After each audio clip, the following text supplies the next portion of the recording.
Yeah. Yeah, I think, well, Now ask. no.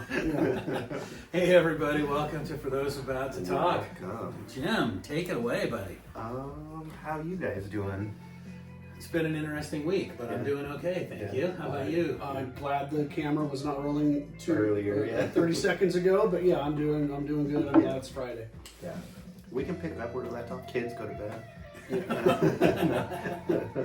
Yeah, it's been one of those weeks. So we picked the topic for this week was going to be the instrumentals of Rush.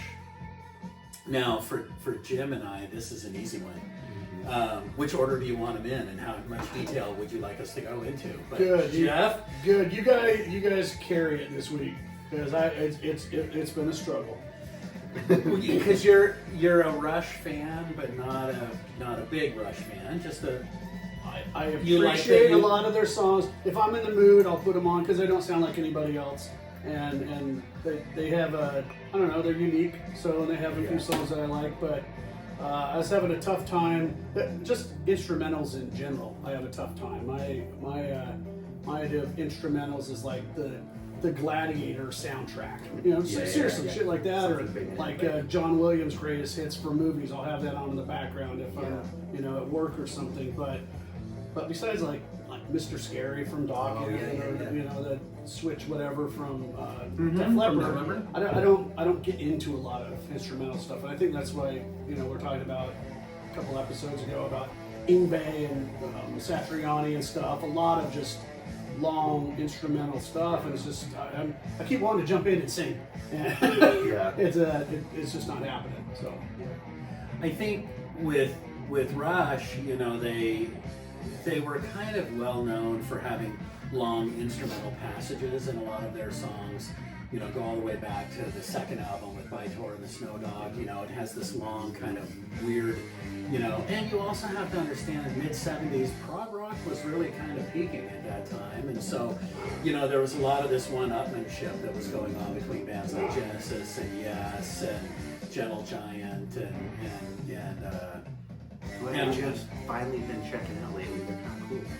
They're different. They're different, But I think for this is off of the Hemispheres album, and this was this off of Hemispheres? La Via? Yeah, La Via was. Yeah. Because they had kind of made some mainstream success with 2112. Then they did a Farewell to Kings, and it had a very long, extended song in there, Hemispheres, which was really them kind of showing off their musical skills. They had Xanadu on there as well, same thing. So I think when it came to this album, it was them just trying to show, just them essentially just whipping out their schlongs and showing everybody, it's like, look, we're this good, I remember Stephen Colbert interviewing Rush on his show one time, and he said, you guys are famous for writing epic songs. Have you ever written a song that's so long and so epic, by the time you got to the end of it, you were being influenced by the beginning of it? Which I always thought was kind of funny. They just went around the world. They were always kind of considered pretentious, and but for a 13, 14-year-old kid who was discovering this stuff and trying to teach himself how to play guitar, for me, this was huge, as epic as it could possibly and if you be. can land it, it's a big. Oh my God! That's the first time that you can pull off one of these is absolutely one of You're the ready greatest for the moments of your road. life. You remember it's like hitting a hole in one in golf. You remember what the weather was like. It was a par 3. The wind was slowly coming out of the east at about 3 miles an hour. The sun was just coming up. You remember everything about it. And when you can pull off, like playing La Via Strangiato, it's just like, that scene from Castaway, I have made fire. It's like, I played YYZ. Yes. Yeah. I don't think I can play YYZ. It's a toughie. I still haven't gotten a hole in one, so Yeah. I did it mini golf once, and I was pretty proud of it. you're an American badass, ain't you? I am. It was a sunny day, and The azaleas were in bloom. the windmill was spinning slowly as I tapped the button. Through the clown's mouth. And tappeth the ball. So, is it for you? Is it that there just isn't a catchy hook for you. There's no chorus. There's no something to sing along with, because I hear it. You know, it's like, I oh, get we're that coming with back to some that songs. theme. We're coming back to that theme, and you know, I hear repeating motifs, repeating themes, repeating, you know, landscapes. I guess. I guess for me, I'm just like, keep waiting. Oh, this is the longest intro I ever heard. We're gonna start singing here in a sec. No, it's just I can appreciate how great they are and how musically just phenomenal they are. But as far as like entertaining to my ears and want to put that song on and just jam to it, no, it just goes forever. Yeah. Just not my deal.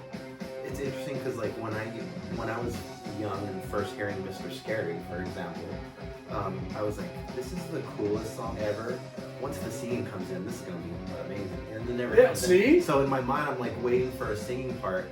But the music on that song, it does stand on its own. It's written. But even like the big instrumentals, like for movie soundtracks, they, you know, there's no words, but it has a build up and then almost like its own chorus, and then it goes back down and builds up. Yeah. Where to me, and like you say, you hear it. I don't hear it. It just kind of, it just seems like one continual riff. It feels like. I love the story. We just got done listening to Livia Strangiato off of Hemispheres. Yes. That was the impetus for that was Alex Lifeson, the guitar player, as they're recording the album. You know, they're living in this chalet in England somewhere, and they've got all of their equipment set up outside, and they're practicing and rehearsing these songs, and every night he's getting really high and he's having these really bizarre dreams, and then every morning at breakfast he's telling the guys about the crazy dreams that he had last night and all of these, you know, crazy details. And so they would say, well, let's try to make a musical motif around this dream that you were having. And so this went on for days, and so they would make these little music motifs that were based on these dreams that Alex was having. And so if you look at it, there's 10 parts to the song, and each one of them is based on a different dream that Alex had. But so, instead of interpreting his dreams, would it have been easier just to get high that fucking morning and start recording? Yeah, man. Well, who's saying they didn't? But you know, let's help you. Let's give them credit where credit is due. Now, listening to YYZ right now, or YYZ, depending on which side of the border you're on.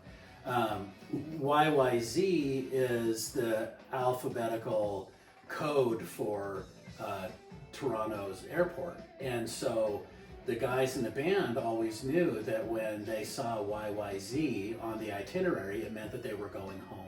It meant that the tour was over, they were going home, and so it had this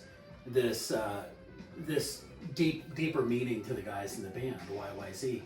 And one day when they were recording, they were up at Le Studio in Ontario, I think it was. Alex had to do something and was away, and so Geddy and Neil were kind of sitting around, and Neil started playing YYZ in Morse code on his drums. And that's the intro to the song, is YYZ. And so Geddy just started playing this crazy bass riff over it. And the next thing you know, it's a couple hours later, and they've written this entire song. And they got done, and they were like, well, you know, that's just bass and drums. There's nothing you can do with this. And then Alex Lifeson shows up, and hey, what have you guys been working on? Oh, nothing. We're just kind of playing this thing. And he's like, well, let me listen to it. And he played it, and he recorded it. And he's like, let me fool around with this a little bit. And he came back the next day with this guitar part written over this part. So it's really, the way it's written is not a typical way of writing. That's good. I didn't know that, but this was one of the songs that you sent me over. You know, the samples to go over. This was one that I liked. Yeah, it's pretty cool. It's pretty well known, you know. So what did I do here? Trying to adjust my volume so we can hear it a little bit better. If I can ever figure out. Anyway, I guess maybe not. I think what makes Rush instrumentals cool is if you play air drums, their instrumentals are perfect. Just sit there and, you know. Yeah, I agree. The air drumming catalog. It's good. All right. Trying to fix my iPad so we can listen to this stuff. There we go. Sorry. Now we're on to, let me see, after this. Oh, yeah. Where's My Thing? I Part think that was the 4, other one. I put notes in Gangster here. of Boats trilogy, which is a joke, you know, trilogy, and then it's part. Yeah, see, this was Part my 4 number of a one. trilogy. I screenshot. Where's My Thing? That's the one. I'm like, Yeah. okay, this is. It's cool. Yeah. Now I was trying to remember, Jim. You had told me a story once that when you and your brother were first learning how to play, was it Where's My Thing, We or was were it learning the main leave that thing alone. Leave That Thing Alone? Yeah. So this He kind nailed of, the bass, you know, like perfectly, and I was like, oh, I better learn that riff. We're playing that, you know. nice. It was awesome. It was fun. This is off the Roll the Bones album, which has one of the worst raps in music history on it. But we'll leave that to other people to listen to. But there are some. See, I'm other gonna good listen to ones. that now. Yeah. You're like, I gotta hear that shit. Yeah, well, if you ask like a literature professor to write a rap, this is kind of the rap that you're gonna get because it's Neil just being silly, and then they ran with it, and much to his chagrin, but they ran with it. And when it was done, he was like, "Well, okay, I guess if you guys want to do it." So were they taking it serious, or were they? No, I think it was all done with tongue firmly in cheek. Okay, but- well then that makes it okay. But still, I think it's sort of like an article in The Onion. You know, some people read it and think it's real. I think it's That's you not know, real? No, sorry, fuck. it's not. Yeah, we're in trouble. And I just think that was one of the things. A lot of people heard this and they were like, they're trying to be rappers now. What's going on here? And they're like, no, we're really not. But Yeah, sometimes you do it to make fun, of who was. Oh, what's the? I'm the Man. Who sing? Anthrax. Anthrax. Yeah, I like that. Yeah, But good they're fun. they're kind of making fun of rap music, but Well, I think they were enjoying. and Ian loved rap, and they did but it was so over the top. Yeah. The heavy breathing type stuff. Yeah. But I was entertained by it. They played it in concert when I saw them. It was good. I liked it. It was great. So then I'll skip ahead just a little bit. So this is the one that you cut your teeth on. Yeah. Such a cool mood that it sets. Alex Lifeson to me is just one of the most unsung heroes of the 70s. And the 80s. It's just so hard when you've got two, Mount Rushmore worthy musicians in your band to stand out. And somehow he was able to kind of blend in, weave things in there, change his style when necessary. He was, he graciously sat back for 3 albums while Geddy went through his keyboard phase. Which are so cool, but I get his thing. Well, and Neil was getting into electronic drums. He was changing his drum grip. He was doing all kinds of things, and Alex just kind of stayed this, steady, the steady presence in the band while everybody was being experimental. See, this part of the song, I really like. When it starts droning a little bit, not my favorite, but when it comes back to the little intro part, I like that. And Just all that drum activity. It's so. So when Neil passed, did they just shut it all down? So Neil had announced his retirement. I think 4 years before he passed, maybe just 2. And the guys in the band were a little upset, And you have to understand that this isn't just the guys in the band. At this point, they've been touring for 40 years. They had the same crew for 40 years, so it's not just 3 guys in a band. It's your lighting guy, it's your sound guy, it's your guitar tech. You're putting all of those people out of work Well, too. if you own a business and shut her down, Yeah, there's a lot it's of not people. all about No. crap. I'm not going to have income anymore. No. All these employees are not going to have income. They're going to have to go find something else. But I think, have you read Geddy's book? No, My I want Effin' to. Life. It's right over there on the bookshelf. Okay. He talks about it. He talks about how he was upset at first, and he didn't talk to Neil at first, but he also understood. Now you have to know that in the late '90s, '97, I think it was, Neil lost his daughter in a car accident. His 19-year-old daughter in a car accident, and his wife. Well, he and his wife both went into a terrible depression, and his wife really never pulled out of it, and just got sicker and sicker and sicker. And they moved to England to try to get away from it. Too many memories, too many ghosts in the house. But she didn't get any better and finally went to a doctor and they said she's got advanced cancer. She's got weeks to live. So within a matter of 9 months, he lost his wife and his daughter. And he sunk into a horrible depression, you know. And How could you not? yeah. And so he wrote a great book called Ghost Rider about his journeys, because he one day, you know, living at his house in Toronto, surrounded by all of these ghosts, he just got up one morning, hopped on his motorcycle, and took off. And he had no intention of ever coming home. He was just going to drive, and he didn't care what happened, didn't know what was going to happen. Walkabout. Yep, Exactly. absolutely. And he ended up driving up to the tip of Alaska, all the way down to Tierra del Fuego in South America, and then all the way back to Los Angeles. And on his way down south, he had stopped in Los Angeles, met with the guys in South Park who he had become friends with, Trey Parker and Matt Stone, and they ended up introducing him to a photographer lady that they knew. And he had started a little bit of a correspondence with her while he was doing his travels. And then on his way back, he ended up stopping in LA and fell in love and ended up marrying her. After 50,000 miles and a year and a half of driving, he settled down. And so he remarried and eventually started another family and had a daughter. And then so they started touring and were becoming incredibly popular, probably more popular than they ever had been ever in their careers. And his daughter was getting to the age where she was starting to go to school, and he just said, you know what, I'm not going to let this opportunity pass me by again. Because you never know what's going to end. And he's like, so I want to be a dad. I want to be a dad to my daughter, and I want to be a husband to my wife. And they were a little upset, but Getty said he understood and forgave him. And they started communicating again, and around that time, Neil found out that he had cancer.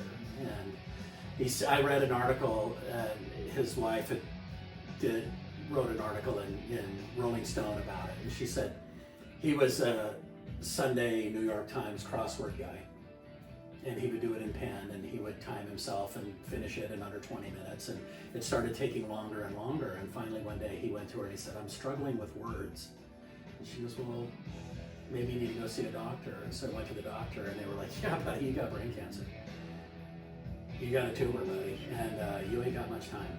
And so that was it. They said, you know, for a man who, you know, wrote almost all the lyrics for all the Rush songs and who was a prolific writer, they said, you know, he wouldn't do emails. He was a write a letter kind of guy, and you never just got a one-pager from Neil. It was always these 20-page novels that you would get from him.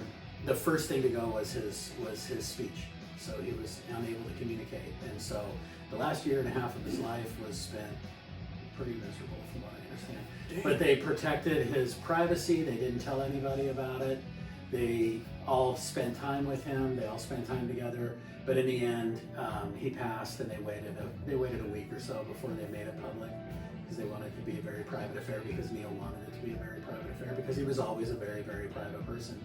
And so they respected that till the end. But then they got together afterwards, and they just said, no, we can't do this. There's no rush without him. They have gotten together a couple times. They got together they had Matt Stone from South Park play drums with them at a South Park celebration, and then they also had, I think, Danny Carey play drums with them, and that's, you know, that's epic. Yeah, there's a handful of guys that could go out there and sit in Neil's chair, but they wouldn't be Rush, you know, because this is Rush, you know, and their fans are loyal and their fans are I understanding. mean, he's on everybody's like top 3 list for all-time drummers and just Without chill, a doubt. cool guys and no ego type. Very, very good. I'm just still trying to wrap my head around, like 20 years ago when he hopped on the bike and went coast to coast. What freedom to have that much goddamn money that you just, you know? Right. Yeah. I'll be back when I get back, and just that's nice. Get on a cruiser and go. Yeah. Nothing. Well, I haven't done that. Just so you guys know, I have not done that, and I don't see it in my future. Yeah. I'm just hopping in your car, taking off, Yeah. and just. I mean, it's I'll be back when I'm possible. back. It's possible I can come home and find my shit in the yard. That's Oh, possible. Yeah, that's not. Yeah. It might be My thrust upon you. but it's walkabout not might gonna be looking for a place to fucking live, but being able to afford to travel up and down the continent, don't see it. Yeah. Yeah, it's so this is off of Limbo. This is another one of the later albums. Lush landscape in this song. It's like, Yeah, this is Limbo off of Test for Test for Echo. I love the album cover on Test for Yeah. Echo. Yeah. I wasn't a fan it at takes the a lot time of that it listens. came out. Yeah. When it came out, I think I kind of I stuck with him through the synthesizer era. Show of Hands is a great great live album. But then some of this later stuff, I loved Counterparts. Counterparts is a great album. And Test for Echo, I don't know. And Presto and Roll the Bones, I was kind of like, nah, just, there's great songs on there, but it's not an unskippable. Went back afterwards, listened to them, and they've really grown on me, all three albums. So question for you two Rush guys and almost musicians. Most of the groups back then, they didn't do instrumentals like this. They just didn't. I mean, and for them to do like what, 7 of them or whatever, do you think the motivation was because they wanted to show everybody what great musicians they were? Do you think it was because they just thought it was cool and they were tinkering around, or they just loved the way it sounded and they're like, this is so cool, we don't need words? Like, what do you think? I think that could be a few different things. With these guys, I think with them it would be like, and that's kind of speculating here, but look, we got 12 songs on the album, let's have some fun, and they'll just make something up and just see what happens, because it's more about the improv. A lot of these, I guarantee you, just were jams. Like the one you were saying, they did, bass drums one day, and then they came in and add the guitars the next day, boom. Right. And Yeah. they loved it. It's So it's more almost like just just like, tinkering around and loved it Yeah. so much that they're like, well, fuck it, we got spot. Let's do a Yeah. 13th song. I think so, and I think that I think that a lot of these are organic. They just kind of come out of different ideas that they put together. Oh, this idea fits with this idea. and if they're But- attached to it and love it, they're gonna be like, well, let's just put it on the album, let's wrap it up and let's button this up and put a package I on think it. the way that, from what I understand, the way that they typically wrote their music was they would go off to the studio and they would live there for Yeah. weeks or months, sometimes. Sometimes even before they went to the studio, they would rent a rehearsal space for a few weeks and get together and say, what sort of ideas have you got? And just kind of jam and get their timing together and kind of see where they were at musically at that time. But then by the time they would go to the studio, their typical way of writing was Geddy and Alex would go off and write music, and then Neil would write lyrics. And he would just write lyrics all day long about whatever it was he was thinking about at that time. And then he would give them to Geddy. And then Geddy would say, oh, we came up with something today I think this would fit with. And then they would go try it out. And that's usually how the songs would work out. And Neil was very humble. He sometimes Geddy would send, give him the lyrics and say, I can't do anything with this. Yeah. And Neil would always say, it was just a pleasure to write it. He wouldn't say, F you need to get this on there, these are the best lyrics I've ever written. He would just be like, well, it was a pleasure to write it. And he would move on, very Canadian of him. Very And actually, move something on. just dawned on me too. Most of the groups I'm thinking of, they got maybe a egomaniac singer Yeah. who, if he did play an instrument, maybe was added a little guitar Yeah. just so he had something to hold in his hands.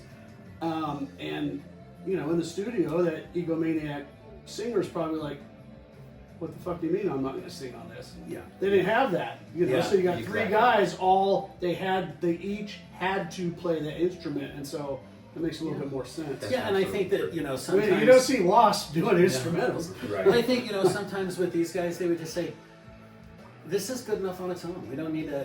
If we were to put lyrics to this, we would be forcing it. And then we would turn a good tune into a bad song. And maybe what we want them to hear, it's going to get overshadowed by some lyrics that we weren't real passionate about. These guys also know, after being on the road and seeing their audience night after night, they know what Rush followers want. And Rush followers want some instrumentals. So and drums. I saw them on the Time Machine tour, and they played the Main Monkey Business. They played this up So there, good. and Geddy fucking tore it up, Yeah. man. I mean, I was so blown away. I mean, he's an old man. Yeah. Or let's not mince words. Yeah. He was I think in his early to mid 60s at the time. That was in Maybe. 2010 or something like Yeah. that. he was dancing around that fretboard like a 17-year-old. It was insane. Yeah, and he was having so much fun. Where would you rank them as a live band? I saw them once, and it was the last tour, probably one of the last few shows. Oh, you saw him on the phone? Yeah, I think after the show I saw in Portland, they might have done just like LA and maybe just a handful more. Yeah. And that was it.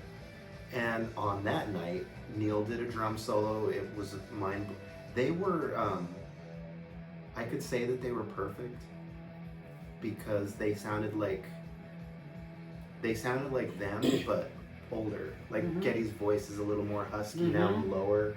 It seems like they've dropped the key so he could sing in a lower. So that made it heavier. Yeah. And it was like, holy, it was really good. Put them dead on, just tight. top 10 acts you've seen. Absolutely. Top 5. Yeah. If That's not, what I'm asking. They're up there with Tool. Like I saw Tool in the same venue, and Rush is like right there. It's like, yeah, it was legit. Yeah. Yeah, I agree with you 100%. They dropped everything half a key at least. It's chunkier. But I took my wife to the show. God bless her. Because the funny thing, we're sitting there at this outdoor amphitheater kind of thing, and we're getting ready, and it's they're an evening with Rush, so there's no opener. It's just Rush all night, and they'll break it up into 3 sets. But before, they know what's going on. They know what the fans are there for. And so you show up, and there's Neil's drum kit. All huge. And it's just there, and everybody's up there walking up and taking pictures of the drum. I've got 200 pictures of his drum kit on the phone somewhere. But it's just from like 200 different angles. Yes, Yeah, and exactly. it's just like, oh my God, there it is, I'm going portrait mode on this one. The professor is going to play this tonight, And they go out there, and the thing is, it was a lot of fun. They were having a lot of fun. How long did they play? Oh, they play over 3 hours. Full set. Oh, They play shit. over 3 hours, and they were doing. They do these films. There's these Movies. funny little movies that are in there, and really goofy. So it's an experience. Yes. Yeah. It's a full-on experience. But we're there, and we're setting up, and I told my wife, I was like, you might be one of the only women there. And they kind of joked about that because for years, Geddy would run his bass through the PA. He wouldn't have any bass amps on stage. Alex would have his guitar amps up there, but Geddy didn't have anything. And he was like, it looks so empty behind me. So they would start putting things back there. At one point he had rotisserie chickens, that were up there on stage that were cooking. He had a washer and dryer that were behind him that would just run. He would have people would come out and put laundry in and fold clothes during the show. And then at one point in time, people were always joking that it's like a Rush show is just a big sausage fest. So he had this big giant sausage grinder behind him that was running all night long and making sausages, And Okay, so, but having a sense of humor makes the show that much better. it is. And Really so does. they're just kind of joking and having a good time. But there's flames and there's fireworks and there's, a light show and films and everything else. And they're playing just the most outstanding music, and it's perfect. That's the thing. And you can see it. Everybody there is just like, oh, he did it. He pulled it off. Anyway, going back to my original story, we get there and I'm telling my wife it's going to be a sausage fest. Well, there's this one other lady that's kind of sitting near us. And my wife goes, is this your first Rush show? And she's like, no, I've been to a lot of these with my husband. She's like, do you like them? And she's like, And she ended up, during the whole show, she just sat there and knitted. Wow. She had headphone or See, I just hearing picture- protection in, and she was just sitting there knitting, and I'm losing my mind, and my wife is looking at her like, I picture these two women looking at each other and whispering, "Are we safe?" Yeah. I think You're so. definitely safe, but afterwards, I'm walking out of there and I'm floating, I'm just like, oh, it was so good, and they played this song, and they played that song, and they hit every note perfectly and everything, and I was like, what'd you think? And she goes, you can tell those 3 guys really love each other. Yeah, you can. She's like, I've seen lots of concerts and I've seen lots of musicians. She's like, I've never seen 3 people that you could genuinely see that they loved each other. They weren't just best friends. They While cared they're for each playing, other. they're having fun. Like you can see it. And Yeah, feel it. it's just pretty cool. And so that's something you can. You can go see Van Halen. I saw Van Halen on their last tour. Are you telling me they didn't fucking love each other? I'm telling you, man, you could tell that it was like, you know, Dave would move and Eddie would move away from him. You know, it was just like when you they know. started doing a few little shows. When they brought Dave back for the album with tattoo on it and all that other shit. Oh my God, the tension! I'm like, I'm cringing. Yeah. I am cringing because you can just tell instantly. They're like, Eddie had that look like, it's a bad idea. And I'm like, you didn't know that going into it? You were so fucking desperate that you had to bring him back for one last hurrah? I'm pretty sure every night before he would get ready to go, you know, after sound check or something, where he would be like, I can't do it. I just can't do it. Somebody would show him the gate, and he would look at that money and be like, I guess I can do this, you know? So, because God, the rest they of the did group it all. It was just all for the other money. three were so fucking talented. They could have really got creative and got, even if it's not, you know, Sammy, you know, that ship had sailed, but get somebody out there with charisma that people would relate to, and just, and it's, to me, that was just a quick grab, like, hey Dave, what are you doing? No, you hate him, and he's got batshit fucking crazy as he's got older. His demeanor's fucked. Don't do it. Yeah, bad idea. It's not like they weren't going broke. Remember how Santana did the Supernatural and he had just like a few guest singers come on? Mm-hmm. Could you guys see Van Halen doing that with like maybe three That would have been key vocalists amazing. That would have been do a tour with amazing. it? But it's Van Halen and Wolfie. Oh boy, that would have been amazing. Because But I know, maybe, you know, like, he Patti wanted Smith. Patti Smith. Yeah. He worked with Nicolette Larson. That would have been amazing. That would have been great, yeah. actually. Yeah. Oh, too bad. Like go on the road, bring 3 different singers out, Sure. all like known, Mhm. and do it Van Halen, yeah. but with like skill. This is another instrumental I really enjoyed. Malignant Narcissism is it's so good. So good. There's a riff in there Alex does. I think it's a minute in. It's just that's such a good album. Oh, so the making of Snakes and Arrows record, like studio footage and everything. To answer your question from earlier, it shows them in the studio making that record, and on the main Monkey Business, it literally shows Geddy like, yeah, we're all done. He goes, but I've been playing with this, and he's playing that riff, and he's like, yeah, I think we're just doing instrumental. Like it was just leftover stuff that he wanted to do. They Shits have and the gigs. song exactly, Yeah. and it's in that documentary. It's like, yeah, let's do this. Let's do an instrumental. Well, I mean, it I just think shows they love what they're doing. Yeah. I mean, Yeah, and I don't think he doesn't play. I think he plays a Fender on that, doesn't he? Like he plays Most of his the time jazz. he's on a Fender. Yeah.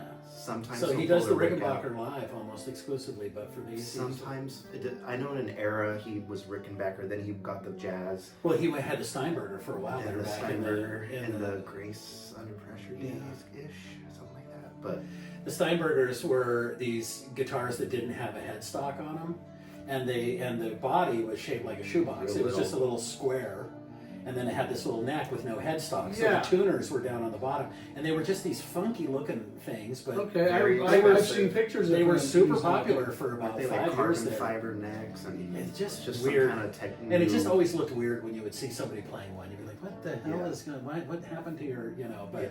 Eddie had one back in the day, the guitar, and I think he remember painted that. it that Yeah, way. he did have it looked, like I that. think it was the 5150 album. Yeah, I think he brings it out for a song or two on the Live Without a Net, if I'm not mistaken. That's right. Is it Mean Street or? But yeah, it is. It's painted. Yeah. I'm pointing down at a coffee table. They can't fucking see. I me. know. yeah. Believe me, there's a coffee table. The Frankenstein. That is, The Franken table. Yes. Franken table, I guess I can. I'm proud of it. I made this. I can show this to some people. Yeah, but pretty yes, sick. there is the Franken table that we made. So this is what we have here. This is what we set our drinks on. I do really like that we just pointed at it and they couldn't fucking see it. Yeah. Yeah. This is radio. Yeah. Anyway. Yeah. Take our word for Well, it. notice to my left. No, we won't notice to your left. But anyway, no, good fun. So I threw a few when I put together the list for us to listen to. I went ahead and put some of the ones that aren't officially instrumentals, but they were sort of medleys from some of their live albums, which I think were a lot of fun too. This one, from the R30. Yeah. Now you got to see them on their last tour where they did that. They basically played something off of every album. It was like a time cap or Yes. a time cap. They did, and they even have visuals with it. They started from the first album.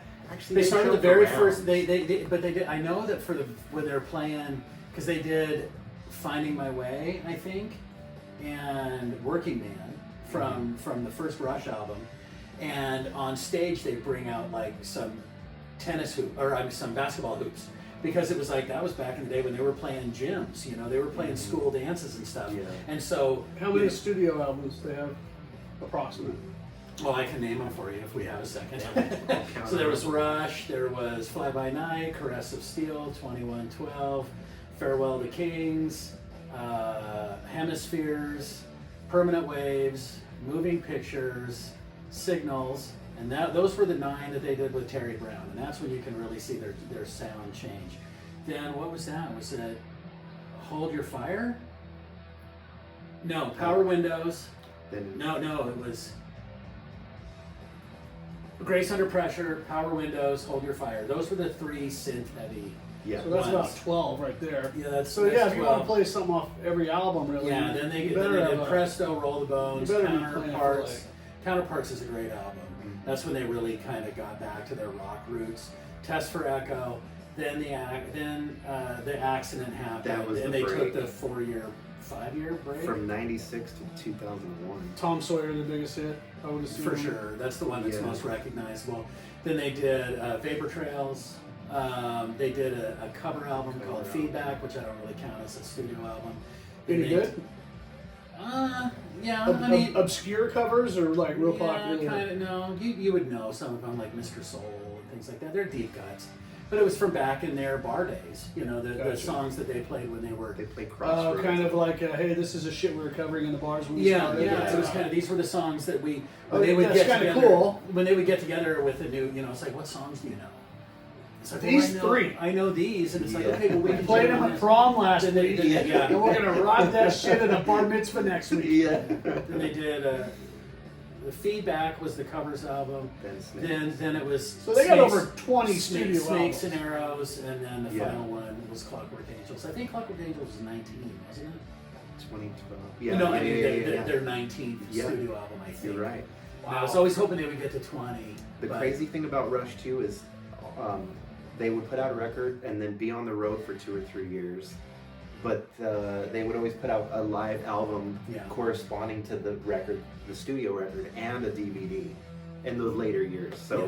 Well, at some Clockwork has point- it. Like there's a lot of They keep their media. fans Yeah. they keep their fans satisfied, and they know exactly what their fans want. At some So- point, when you get so much material, and you're not getting new fans, it's just the old ones. I mean, say you're like, Rush, the Beach Boys went Yeah. yeah. fucking forever touring, and they just played the same songs that were 40 years old. Yeah. And Kiss never needs to do a studio album. The rest ever. I mean, Yeah, they just have to go out there and play Dr. Love and Yeah. rock and roll all night, Louder than party hell. every day. And, sign me up. like, hey, man, so yeah, they did that. They definitely kept their fans happy, but I think Rush fans would be happy enough that, Geddy could just go out there and just, burp into the microphone for an hour, and they'd be like, Yeah, yes, there's another vibe yes, with- like Musical fucking genius Yes, right yeah, there. Yeah, exactly. I was gonna. I'll see if I can. You guys can keep talking. I want to look up something because Alex has started performing with another band, yeah, I've seen some and of they're this. called Envy of None, and they just put out a new album. But let me see if I can find it because Same type sound or No, not at all. No. No, but one of the things he did do, which I thought was really classy, was he put out an instrumental dedicated to Neil after he passed, and and I'll go ahead and play it. And it's called It's really good. it's called Western Sunset, and he wrote this for Neil, and his new band is Envy of None. yeah, they're all kids. He's 70 now. Yeah, They're all like in their 20s, but You know, I think they asked him to like guest on a song, and he ended up like, hey, why don't I just join the fucking band? Yeah. You know, so he's doing this. So this isn't a traditional Rush instrumental, but it's close enough for me to go ahead and call it one. And I think it's a beautiful, beautiful song. And it, you know, if I think about it, you know, I'll tear up. You know, just 'cause I was such a huge Rush fan growing up. They were so important to me growing up. You know, I was a misfit, weird kid. You know, and they were like, hey, so are we. You know, join us. You know, and I was like, oh, my people.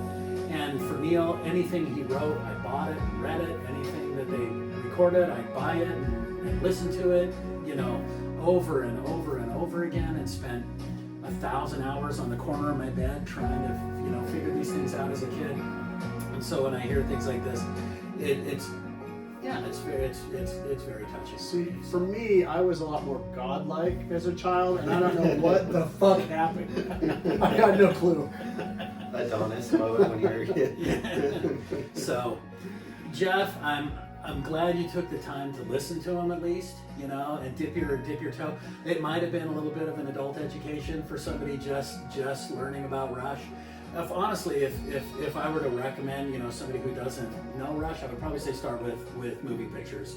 Or grab the DVD, or have a good sound system on your TV, big as possible. Put on R30 or Live in Rio. Crank that up till it doesn't go up anymore, and like see them live, because that's where the magic is. That's where the washing machine is, the bass amp, and and this was, but you see them in their true form. It's fun. You know, I didn't start listening to and appreciating Rush till I was in my 40s. Yeah. And I'm older than 40.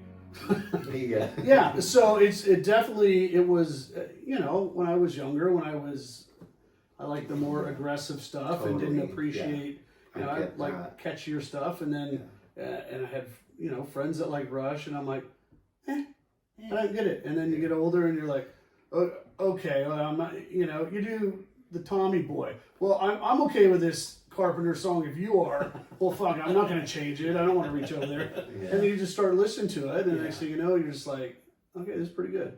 Yeah. So hopefully you'll start feeling that way about Pink Floyd one of these days. So let's talk about Rush. Yeah. I love it. Well, I think we're winding down. Anything you want to add? Probably, but I can't think of it now. Yeah, check out their live stuff. It's good, and there's a lot of live shows on DVD or streaming or whatever. Yeah, honestly, most of them are on YouTube these days. Yeah, seriously, exactly. you can. It's not going to cost you a penny to go do it. Back in the day, we had to shell out, you know, $20 for the album, $30 for the DVD, $40 for the live album, you know, and now and that cuts into money that you could spend on on other sports videos. Yes, exactly. I would recommend, and this was when I was in retirement, not working during COVID, but watching the special that was you had sent it to me, but I had seen it on, I think, the Audience Network or some shit like that, and I, you know, just watched it in the afternoon. Yeah, a whole Beyond the Gilded Cage and it was very interesting. And for somebody that wasn't like head over heels for Rush, I watched that whole thing, and I'm like, that's quite the backstory. And you really did appreciate that. You know, these when they're kids, they're like, even the studio's like, what the fuck are you guys really? And they're just like, this is us. This is us. And they stuck to their guns, and you gotta respect that. So many bands sell out, and from what I've heard of them, they have never sold out. No, well, they've sold out every arena that they ever played in. Yeah. So that's about it. So, yeah. All right, well, the dogs are barking, so it's time for us to leave. Literally. Good night, everyone. Thank you. Good night.